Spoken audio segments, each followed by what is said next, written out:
Hello, friends. I have a quick question for you.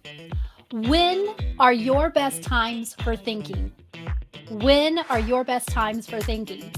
If you're having difficulty answering that question, coming up on Help Me Think, I will help you answer it. But first, let's learn a little more about our title sponsor, Business Furniture. Help Me Think is sponsored by Business Furniture, a 100-year-old organization focusing on innovation since 1922.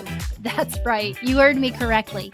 Business Furniture just celebrated its 100th anniversary of creating spaces where people can work better, learn better, and feel better. They truly are the experts when it comes to creating spaces where employees can show up and do their best thinking and best work. As you all know, hybrid work has gone mainstream, and it's one of the biggest economic and cultural changes facing leaders today. Most organizations that choose hybrid work are trying to offer a balance between the flexibility that people want and the need to bring employees together to foster collaboration and innovation. And these guys know how to do it. So let Business Furniture help build a sense of community for your company. Check them out at businessfurniture.net. And now, back to our episode. Welcome back. Now, if you listened in on the previous episode, you'll recall that we discussed that the top performing executives are visionary, strategic, and critical thinkers who think in three ways: long-term and short-term, vertically and horizontally. And this is mission critical for the work that they are doing. So much so that they know when their best times for thinking are, and they carve out and protect these times on their calendar. And in the last episode, I promised to help you do the same. So that's what we're going to do in this episode. With that, let's go ahead and get after it. So let's start with a little bit of reflection. I'd like for you to think back over the last 3 to 6 months and think back as to when your best ideas or solutions to problems that you were trying to address came to you. Take just a moment and think about that. When did your best ideas and solutions come to you in the last 3 to 6 months? Where were you and what were you doing? Were you at home engaged in some sort of activity like doing some chores? Or were you perhaps exercising? Or were you at work in a meeting, sitting in front of your computer, letting your mind wander as you stared out the window? Where were you and what were you doing? And then the next thing we want to layer on top of that would be, in what mental state were you? When your best ideas came to you, what was your mental state? Now, I'm going to give you a really easy, really simple way to identify what your mental state was. And we're going to do that by asking two questions. When your best ideas came to you, given where you were and what you were doing, how were you feeling in that moment? In that moment, how were you feeling? And I'd like for you to think about this on a spectrum from unpleasant to pleasant. In fact, in your mind, imagine a horizontal line. And on the far left of that horizontal line would be the word unpleasant. And on the far right of that horizontal line would be the word pleasant. So on a spectrum from unpleasant to pleasant, how were you feeling when your best ideas came to you in the last 3 to 6 months? Close your eyes, if you can safely do that as you're sitting here listening to this podcast. Close your eyes and plot an imaginary dot on that horizontal line. Okay, you got that? Now, here's the second question. We're going to do the same thing, only this time with your level of arousal or your level of alertness. When your best ideas came to you over the last 3 to 6 months, given where you were and what you were doing, what was your level of arousal? And instead of using a horizontal line, this time we're going to use a vertical line. So imagine a vertical line, and at the bottom are the words calm and low energy. And at the top of the vertical line are the words alert, high energy. And that's the spectrum from calm and low energy to alert and high energy. Where were you? Imagine that vertical line. Were you all the way at the bottom? Were you all the way at the top? Or were you somewhere in between? Take a moment, plot a dot on that vertical line. Now, here's what we're going to do next. Those of you that are watching via YouTube, obviously you can see what's on my screen. Those of you that are listening in via your favorite podcast app, what I will do is I will describe to you what our YouTube viewers are seeing on the screen. And I will do my best to describe it in a way that it's easy for you to grasp it and capture it and really understand what it is that I'm sharing with you. So here we go. On the screen that I have right now, I have a grid with 4 quadrants, a very simple grid with 4 quadrants. And at the bottom of that grid is a horizontal line, which of course is the x-axis. And that x-axis represents how you were feeling when your best ideas came to you. On the far left, of course, is the word unpleasant. On the far right is the word pleasant. And of course, you have your imaginary dot plotted somewhere on that line, either all the way to the far left, all the way to the far right, or somewhere in the middle. And again, that line represents how you were feeling when your best ideas came to you, from pleasant to unpleasant.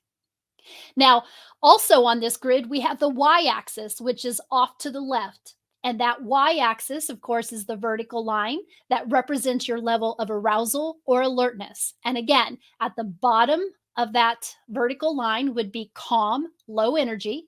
And at the top of that vertical line would be alert and high energy.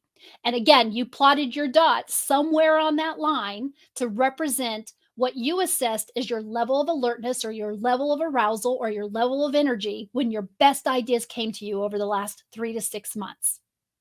Now, the next thing I'd like for you to do, as you probably have already anticipated, is we need to find out where those 2 dots intersect on our grid. So you're going to imagine in your mind drawing a vertical line from wherever your dot is plotted at the bottom of the grid. You're going to draw a vertical line straight up. And then on the y-axis, wherever your dot is plotted, you're going to draw a horizontal line from the left to the right. And eventually, those 2 lines are going to intersect, and they will intersect in one of these 4 quadrants. And in each of these quadrants, in just a moment, I'm going to share with you what is in them. And ultimately, what is in each of these 4 quadrants would be 20 words. In each quadrant, there are 20 words, and each of these words represent a feeling. So here's what I'd like to do next. You drew these 2 lines, they intersected in one of these quadrants. As I share with you the words in each of these quadrants, I'd like for you to assess whether or not that comes pretty close to how you were feeling when your best ideas came to you. So here we go. We're going to start with the bottom left-hand quadrant, which would represent feeling unpleasant. So when my best ideas came to me, I was actually feeling quite unpleasant. And I was pretty calm with low energy. If your 2 lines intersected in that quadrant, it's likely that what you were feeling at that time was one or more of these feelings. So bear with me. I am going to read all of them to you because I don't want anybody to miss out on a feeling that might be appropriate for whatever it was that they were feeling when their best ideas came to them. So here we go. Were you feeling apathetic, bored, tired, fatigued, or drained? Or perhaps maybe you were feeling just down, sad, disheartened, exhausted, spent, disappointed, discouraged, lonely, sullen, desolate, glum, morose, miserable, depressed, hopeless, and last but not least, disgusted, pessimistic, alienated, despondent, or feeling despair. Does that represent what you were feeling if, when you drew your 2 lines, they intersected in this quadrant? Now, let's just go ahead and throw out there what everybody is probably thinking at this point. How can our best ideas come to us when we're feeling that way and we have low energy and we're not feeling all that alert? Well, you're right. It's not very often that I will have someone that I'm working with, their lines will intersect in that quadrant. So it's unlikely that anybody listening to this podcast or watching online at YouTube landed in this quadrant. But if you did, I would love to know. Let me know because I would definitely want to talk to you to understand what it is about being in this place, this mental state that brings the best ideas and solutions out of you. But but for most people, it's unlikely that this is the mental state that they're going to be in when their best ideas come to them. So that being said, let's move on to the next quadrant. And let's go ahead and go around our grid here. We're going to go to the top left. We just looked at the bottom left. Now we're going to look at the top left. And again, the top left represents feeling unpleasant, yet having a high level of alertness and a high level of energy. If your two lines intersected in that quadrant, here are the feelings that you may have been feeling when those best ideas came to you. Perhaps shocked, stunned, restless, annoyed, peeved, jittery, tense, nervous, irritated, uneasy, stressed, frustrated, angry, worried, concerned, panicked, furious, frightened, apprehensive, troubled, and lastly, enraged, livid, fuming, anxious, or repulsed. Those of you whose lines intersected in that top left quadrant where you were feeling unpleasant but really alert, do any of those feelings represent how you were feeling when your best ideas came to you in the last 3 to 6 months? And again, just like that bottom left quadrant, I know for a lot of you it would be really surprising if that's where people's best ideas come from them when they're in that kind of mental state. It's unlikely, but I guess it's possible. So if any of you had your two lines intersect in that top left quadrant, I would love to know about it as well, because it's not very often that I will hear of that happening. So let's go ahead and shift over to the quadrant in the top right. And if your two lines intersected in this quadrant, it means that when your best ideas and solutions came to you, you were feeling really pleasant, feeling really good. Plus, you were pretty alert. You had a high level of energy, which means it's possible you were feeling one of these ways: ecstatic, elated, excited, thrilled, blissful, exhilarated, inspired, optimistic, proud, playful, festive, motivated, enthusiastic, focused, and hopeful, or upbeat, cheerful, lively, happy, joyful, surprised, hyper, energized, pleased, and pleasant. So take just a moment, and for those of you whose lines intersected in that top right quadrant, how close do some of those feelings come to how you were truly feeling over the last 3 to 6 months when your best ideas came to you? And then we're going to move on now to the bottom right quadrant, the final quadrant. In the bottom right quadrant, if your lines intersected here, what you were ultimately saying is that I was feeling pretty pleasant, pretty good, but I was pretty calm with low to medium energy. And if that was true for you, here are the feelings that you might have been experiencing: fulfilled, touched, balanced, carefree, serene, loving, grateful, feeling blessed, comfy, maybe even cozy, content, satisfied, restful, peaceful, tranquil, easygoing, secure, chill, thoughtful, complacent, and at ease, calm, relaxed, mellow, and sleepy. This is a really easy way at any given point in time to assess how you're feeling. This is called the mood meter. We're going to talk about this mood meter in a lot more depth when we talk about emotional regulation in an upcoming episode. So keep a lookout for that, because we're going to talk about the mood meter in way more detail when we talk about emotional regulation. But for now, what I'll do is in the show notes, I'll put a couple of links to it so that you can learn a little more about it if you want to. But today we're using it because I want you to use it to assess how you were feeling when your best ideas came to you in the last 3 to 6 months. Where were you? What were you doing? How were you feeling from pleasant to unpleasant? And how alert or aroused were you? Now, the last thing we need to do is we're going to layer on top of that something called flow theory. There is, or there was, a Hungarian American psychologist. His name is Mihai Csikszentmihalyi, and if I've mispronounced that, surely somebody will let me know. But I think I got that right. Mihai Csikszentmihalyi. He's a Hungarian American psychologist who recognized and named the psychological concept of flow. Now, I suspect if you're listening to this, you probably have heard about flow. It's a topic that's been around for quite some time. Part of the reason is because Mihai brought it to everybody's awareness that there's a highly focused mental state that's conducive to productivity that we all can get into. It's called a state of flow. And in flow theory, Mihai describes 8 emotional states of mind in which someone can be when they're undertaking some sort of task or activity. And there's a really good reason that I want to layer this on top of what we just did with the mood meter is because, well, it's a very simple reason too. It's going to give you some insight into what your mental state is or what your ideal mental state is for visionary, strategic, creative, and critical thinking. So here's how we're going to do this. We're going to return back to that bottom left quadrant where we have low arousal and we're feeling unpleasant. That's the bottom left quadrant. And flow theory says that if we're in that bottom left quadrant, it's likely we're feeling apathetic or bored.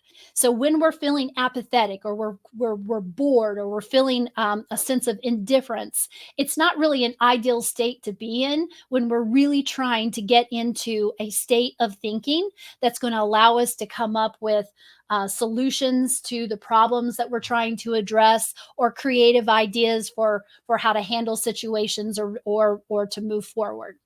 So let's go ahead and move up to that top left quadrant where we're feeling high arousal. However, we're still feeling unpleasant. Well, according to flow theory, the reason that we are in that state is because we are threatened for some reason, which means we are probably in freeze, fight, or flight mode. Or we're worried. We're simply worried for some reason. Just like that bottom left quadrant, this top left quadrant where we're feeling worried or threatened and we're in a mode of freeze, flight, or fight, it's unlikely that this is going to be ideal for critical thinking as well. Because quite honestly, we're in a state of survival.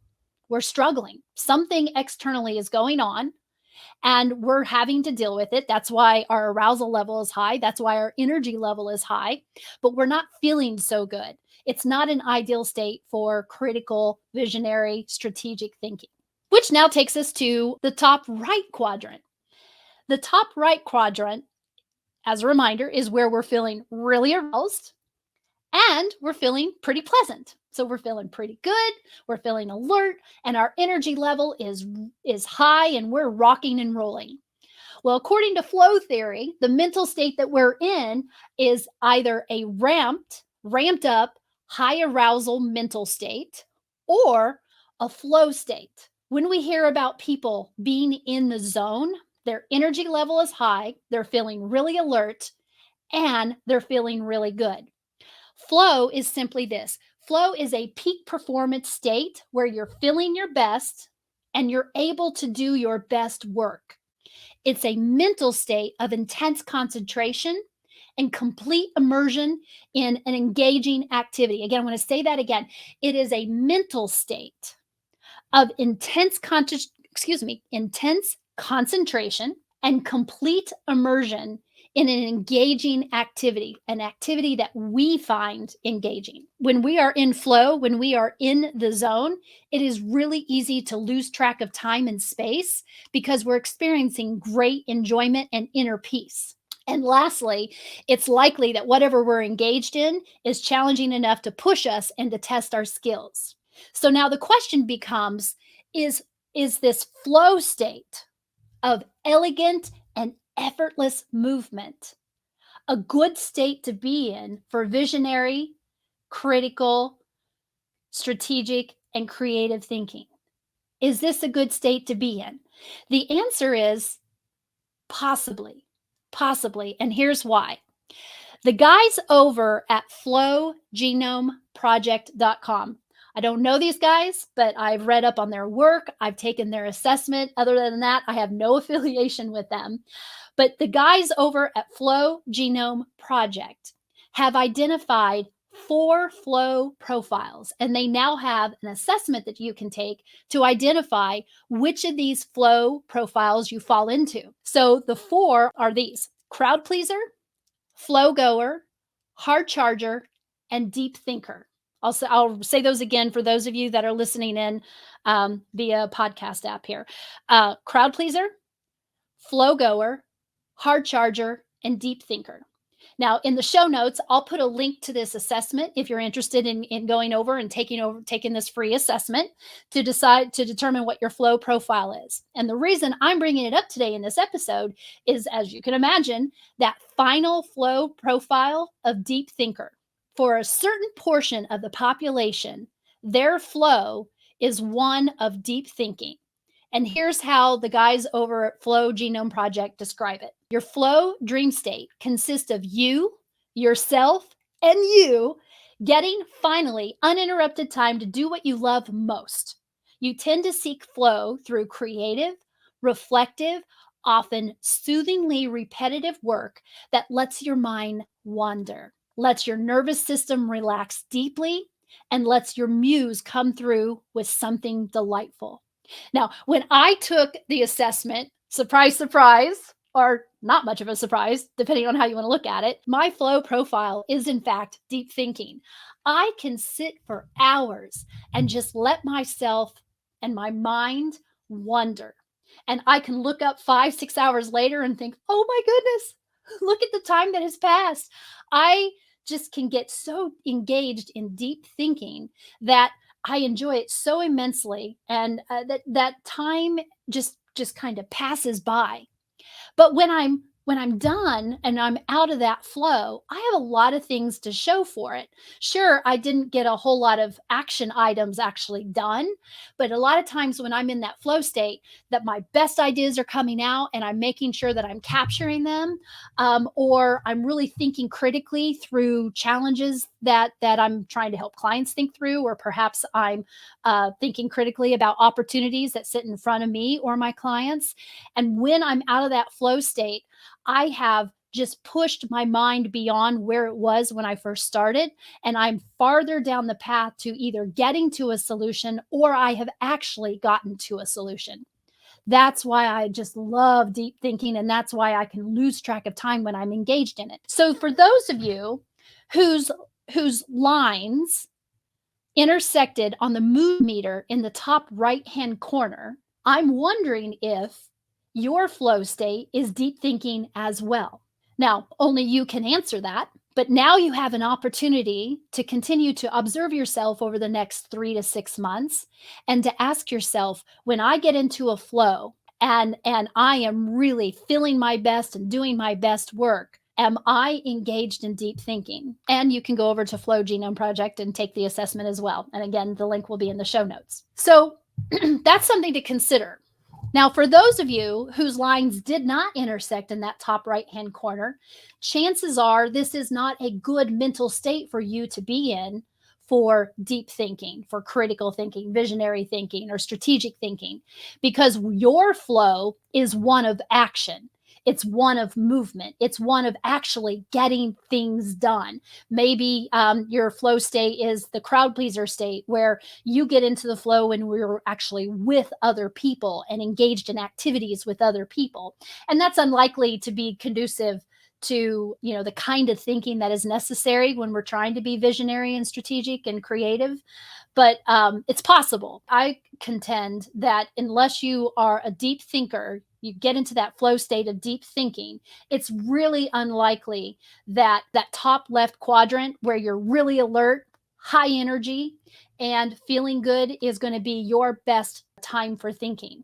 Which then leads me now to the final quadrant in the top bottom right quadrant. If you remember, that's the low arousal state, but still feeling pleasant, according to the mood meter.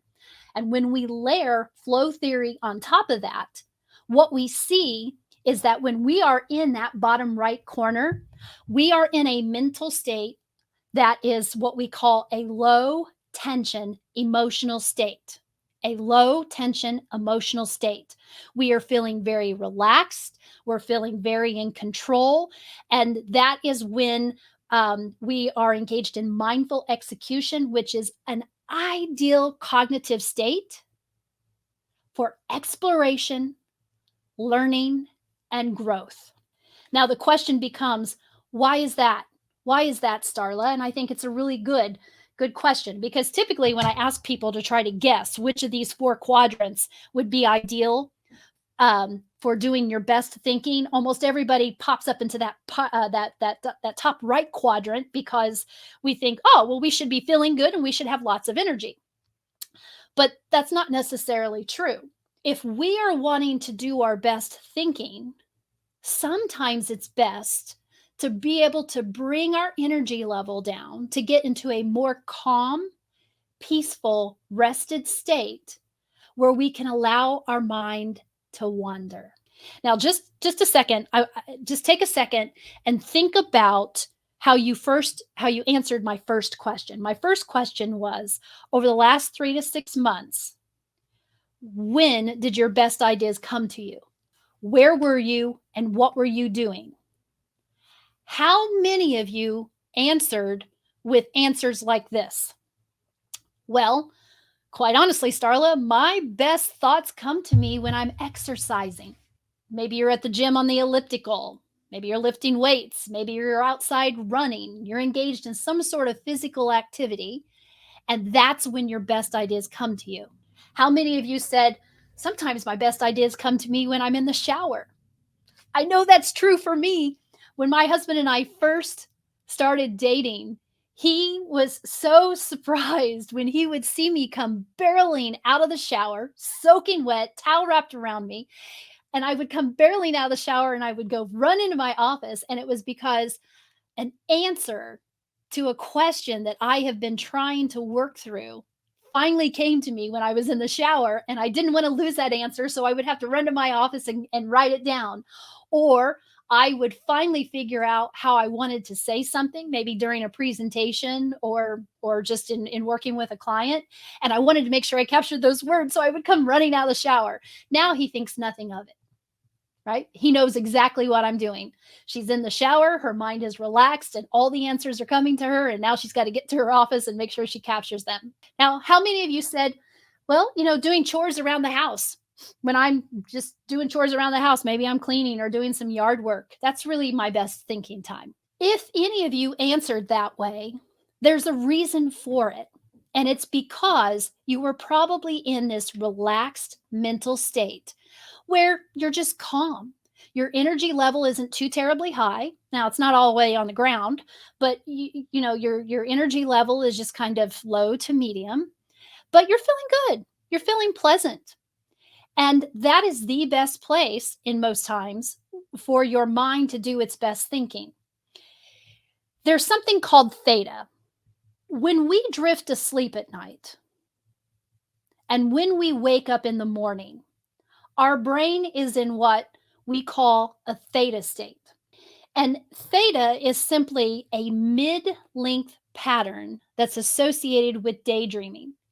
It's a barely conscious, semi lucid state that we are in just before we drift asleep and after we awake in the morning, when our relaxed mind has extraordinary access to its subconscious realms. And you guys know that most of the time, the thinking that we need to do and the information we need to access is in our subconscious.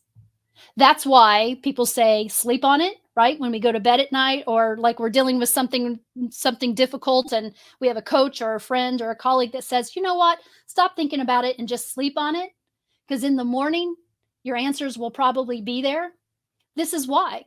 It's because when you're sleeping on it, you're accessing now your subconscious mind, and that's where the answers lie. So theta is this semi-lucid state that we're in when we're exiting our conscious realms and we're starting to move into our subconscious realms. And we're in theta as we're waking up in the morning and as we're falling asleep at night.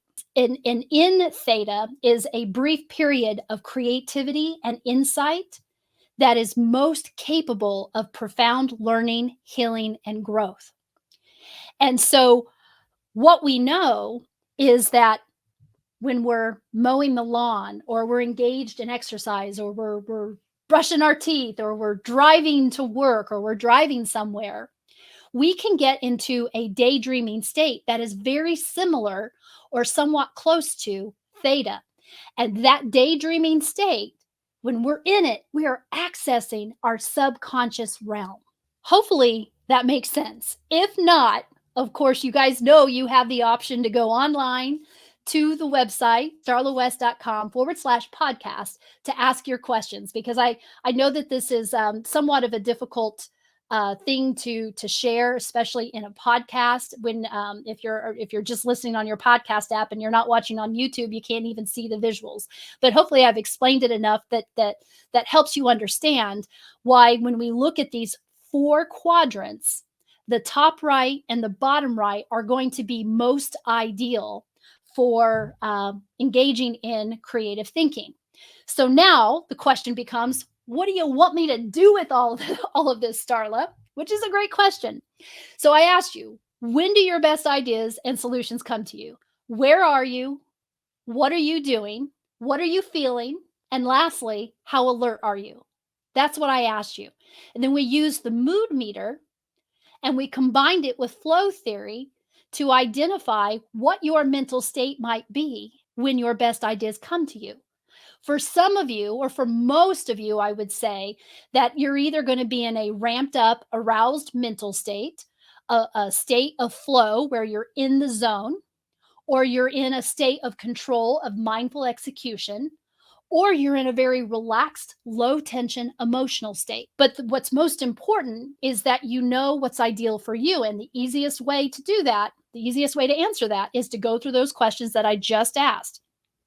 And this calls for reflection, guys. Sorry, you guys are all going to find that when you work with me, I ask you a lot of questions that call for reflection. So if you're having difficulty answering those questions right now, no worries. Don't worry about it at all because you have the opportunity now over the next 3 to 6 months to just observe yourself in action and to make sure that when good ideas come to you or solutions finally come to you or you feel like, man, I just did some great thinking, that you press the pause button and you ask yourself, okay, what was I doing?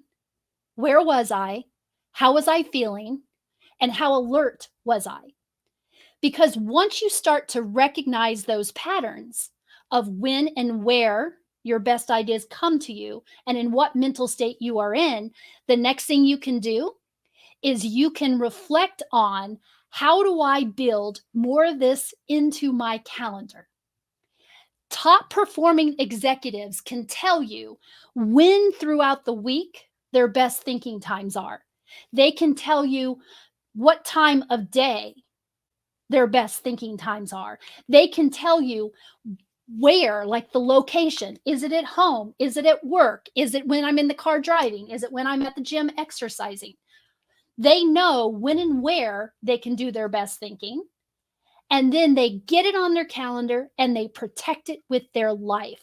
Because if thinking, whether it be thinking in a visionary way, a strategic way, a critical way, or creative way, if thinking is important to the quality of work that you're doing and the outcomes that you seek, then top priority has got to be finding out when your best times are and protecting them on the calendar no matter what anybody else says, because it's going to vary from person to person. I know for me, Mondays and Tuesdays are my best thinking days, and those are blocked off on my calendar. And my assistant knows not to schedule anything on those days without asking me first.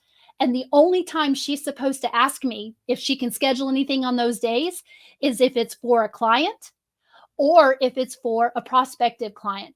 Other than that, nobody's getting on my calendar because Mondays and Tuesdays are truly my best days.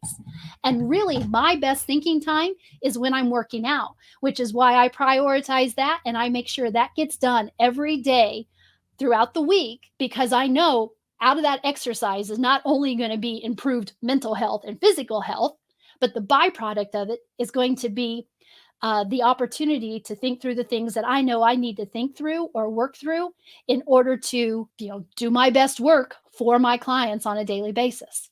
But that may be different for you, right? So that's why I'm throwing these questions out there for you, is I really want you to think about the answers to the questions for you, because that's all that matters.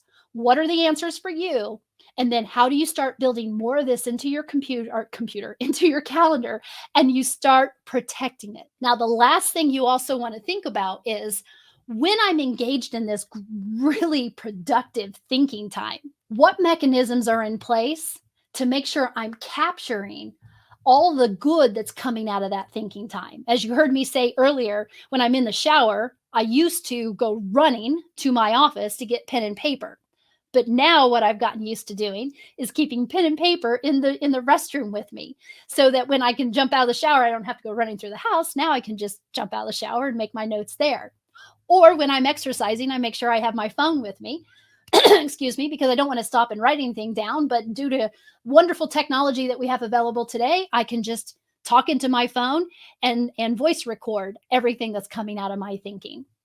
So that's going to differ from person to person as well. All that matters is that you find a mechanism that works for you, that's easy to use, so that you will consistently do it, and to make sure that it just isn't something fleeting, right? Don't come up with some creative idea that is really cool, but it's complex and you're not going to be able to sustain it. Come up with something that works for you. So, what are your next steps?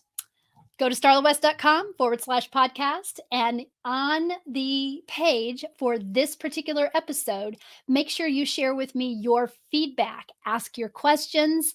If you had any ahas or any insight that came out of today's episode, make sure you share that with me. And if you have best practices that you want to share with me and everyone else, please do that. Share with me what works for you, what seems to be your best time, and what mechanisms do you use to make sure you capture the best of your thinking. The more you share, the more that we all share, the more we'll be able to learn from each other, and that's what this is all about. And don't forget, there's a downloadable worksheet. It's free. So if you were only listening in on a podcast app and you didn't have the opportunity to watch this via YouTube, don't worry. If you download that free worksheet, everything that I described to you that was on my screen, I will have that in the free worksheet so that you can have access to it as well. And then lastly, there will be links in the show notes to everything that we discussed. So if there's anything that you're interested in learning more about, make sure you go out, take a look at those show notes, because there will be links. I'm Starla West, your host, and I will see you again soon on Help Me Think.